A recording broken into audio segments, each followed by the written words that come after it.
5 audience members could please wave to the camera real quick. Thank you. It doesn't matter what kind of car you drive. All of your lives have been directly affected by actions Henry Ford, this guy, took. He made many contributions to the modern manufacturing industry, many of which still play a significant role in making the everyday products that you use. I've been studying the last couple of weeks business dynamics pertaining to taking raw materials, turning them into a finished product, and how to sell that product. And in addition, the managerial and operational aspects of that in terms of maximizing efficiency and the legality of how you do so. Many people believe that Henry Ford invented the assembly line. That's not true. He was the first to majorly implement their use in manufacturing.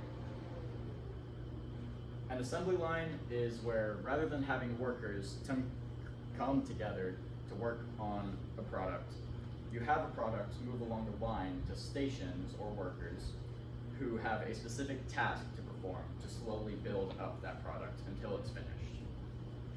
Much like, I don't know if you've seen how potato chips are made.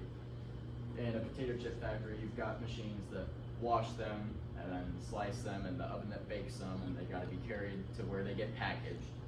That's an assembly line. According to an article written by Haggerty Media, in the early 1900s, cars were a luxury, handcrafted by very skilled laborers, which cost a lot of money and took a lot of time.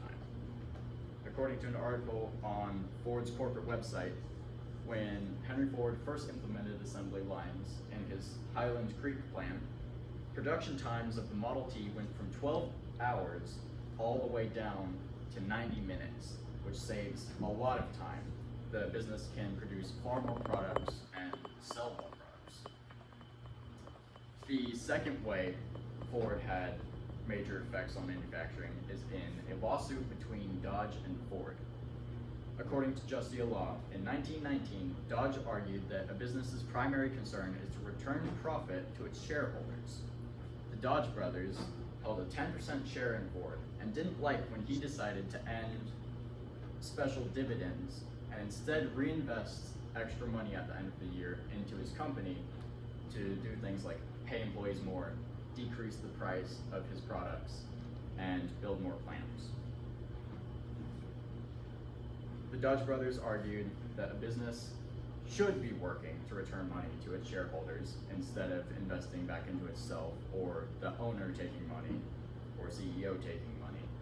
And the court ruled in favor of Dodge, claiming, quote, also from Justia Law, a business corporation is organized and carried on primarily for the profit of the stockholders. This set a precedent for US corporate law and prevented many companies from being able to provide quality products and encouraged companies to pay employees less because companies were trying to have more money to give back to their shareholders. Considering these two things, between the implementation of assembly lines and the legal challenges he faced, his life affected modern manufacturing practices a lot. And before I end my speech, I'd like each of you to consider real quick how many products you use that are affected by even just the assembly line alone. I believe everything in here, because they all came from factories and moved along the belt and were slowly put together, he had effects on how they were made.